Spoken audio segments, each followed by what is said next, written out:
Kalau masalah manfaat, jelas manfaat ya. Karena bank sampah ini bisa akan menjadi emas. Cuman harus sabar.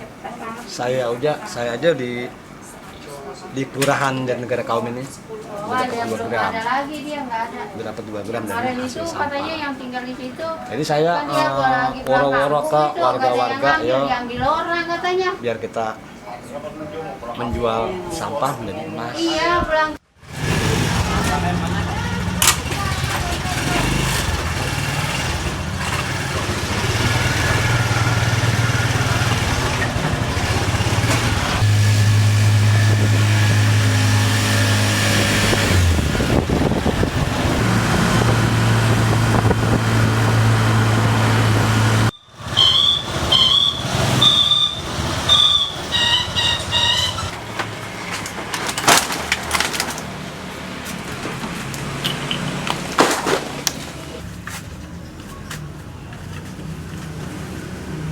Kalau mau tahu Yayasan Pulau Kambing itu apa, yayasan ini adalah yayasan pemberdayaan masyarakat yang lebih kepada lingkungan sih sebenarnya.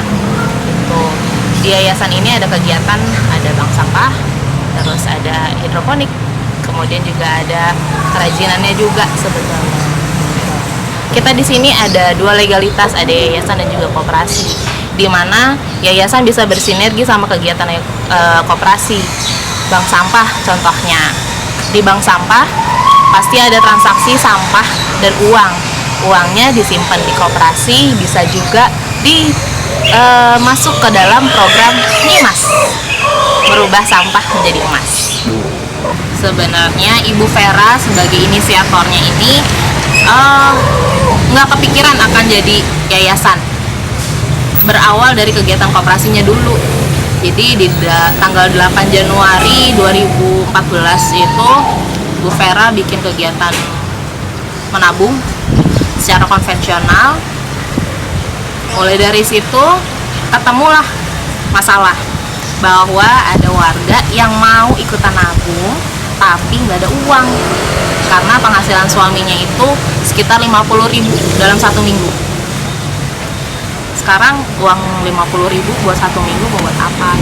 Buat memenuhi kehidupan sehari-hari aja, kebutuhan sehari-hari aja kayaknya sulit banget gitu ya, nyekek. Akhirnya ditemukanlah solusinya itu bawa aja ibu sampah yang ada di rumah ke kami. Waktu itu Bu Vera nggak tahu bahwa sampah itu bisa jadi uang. Tahu sampah itu jadi uang karena ngelihat pemulung, tapi nggak tahu bahwa ada regulasi pemerintah tentang pembuatan bank sampah. Sama sekali nggak tahu tentang itu, sama sekali tidak tersosialisasikan.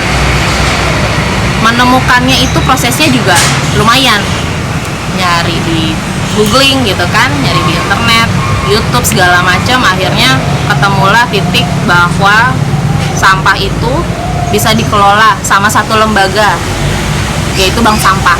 Sudah berjalan, ketemu lagi sama sampah organik yang tadinya kita nggak tahu mau diapain. Akhirnya ya itu, googling lagi, belajar lagi, ternyata sampah organiknya bisa buat jadi kompos. Belajar kompos, di situ ada hidroponiknya. Akhirnya belok, nggak jadi belajar kompos. Alhamdulillah di bulan November 2019 secara resmi Yayasan Pulau Kambing terbentuk. Gitu. Sampah yang kita kelola itu, yang kita kumpulkan jenis plastik,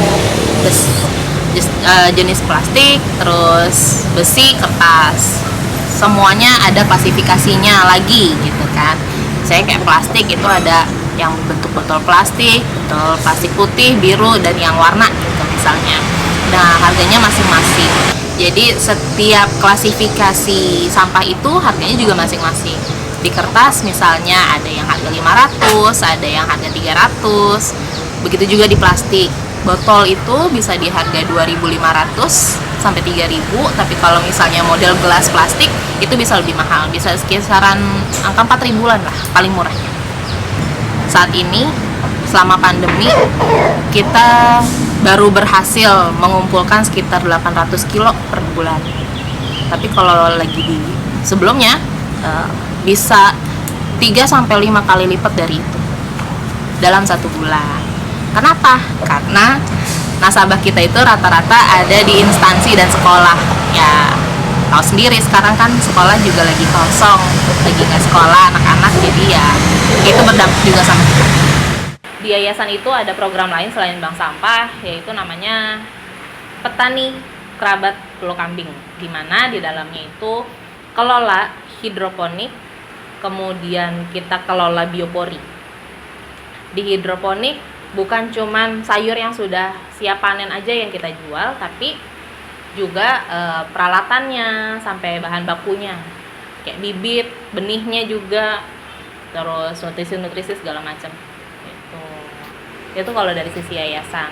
Terus ada satu tambahan lagi, namanya kegiatan wisata edukasi.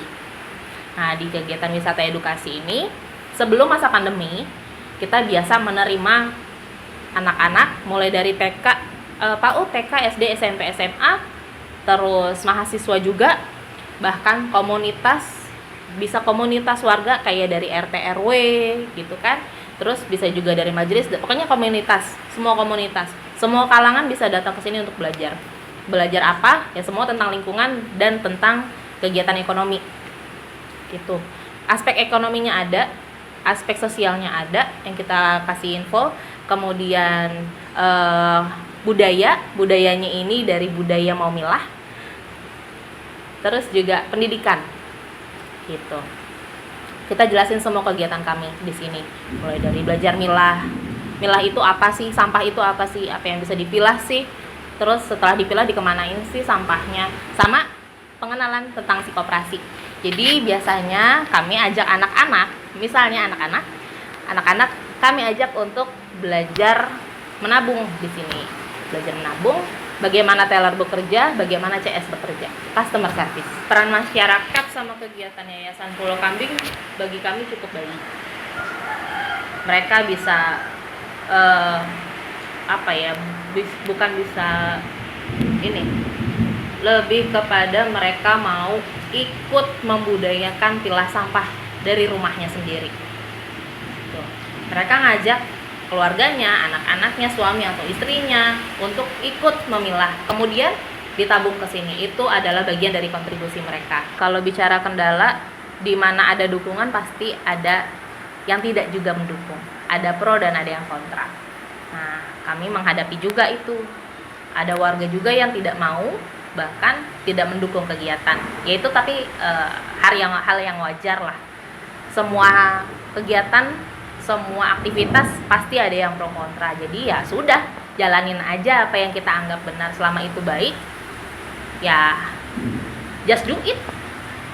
Proses pengambilan sampah itu ada beberapa macam. Ada yang langsung dari nasabah, ada juga pick up point sistemnya. Jadi ada beberapa nasabah di dalam satu wilayah. Nah, kita ambil satu titik untuk pengumpulannya. Jadi kita pilih jadwal tertentu, waktu tertentu. Ketika kita mau ke sana, mereka akan berkumpul di satu tempat yang sama. Bukan sampahnya yang berkumpul sebelumnya, tapi ketika waktu yang ditentukan itu sesuai jadwalnya, mereka akan mengumpulkan sampah di tempat itu. Bicara tentang peran pemerintah, pastinya setelah kami berjalan, pemerintah sangat mendukung sama kegiatan kita. Jumlah nasabah bank sampah waktu di awal itu mulainya cuma dari 20 orang. Berjalan karena waktu itu didampingi sama APK Foundation ini, kita keliling masuk gang, akhirnya bertambah dari 100, 200-an sampai sekarang sekitar 800-an. Ada sekitar 17 sekolah dan 11 instansi yang ikut tergabung di dalam kegiatan ini. Kegiatannya banyak, tapi ya balik lagi efek pandemi. Walaupun tidak bisa menyalahkan, tapi terasa efeknya. Sekolah jadi nggak punya sampah, instansi jadi sampahnya berkurang, jadi yang masuk ke bank sampah berkurang juga volume-nya. namanya bank sampah, pasti manfaatnya pada lingkungan adalah jumlah sampah yang masuk ke dalam TPA berkurang. Kami karena menjalani pengelolaan sampah mulai dari sumbernya, maka yang kita kumpulin itu adalah residu. Residunya paling cuma sekantong plastik dalam 2 minggu. Itu residu. Yuk kita sama-sama perbaiki bumi ini mulai dengan memilah sampah dari sumbernya. Bisa rumah, bisa sekolah, bisa kampus, atau bisa instansi, kantor. Our entire system in economic sense is based on restriction. Scarcity and inefficiency are the movers of money. The more there is of any resource, the less you can charge for it. The more problems there are, the more opportunities there are to make money. This is profoundly critical to understand, for once you put this together, you begin to see that the 1 billion people currently starving on this planet, the endless slums of the poor and all the horror of a culture due to poverty and poverty are not natural phenomenon due to some natural human order or lack of earthly resource. They are products of the creation, perpetuation, and preservation of artificial scarcity and inefficiency.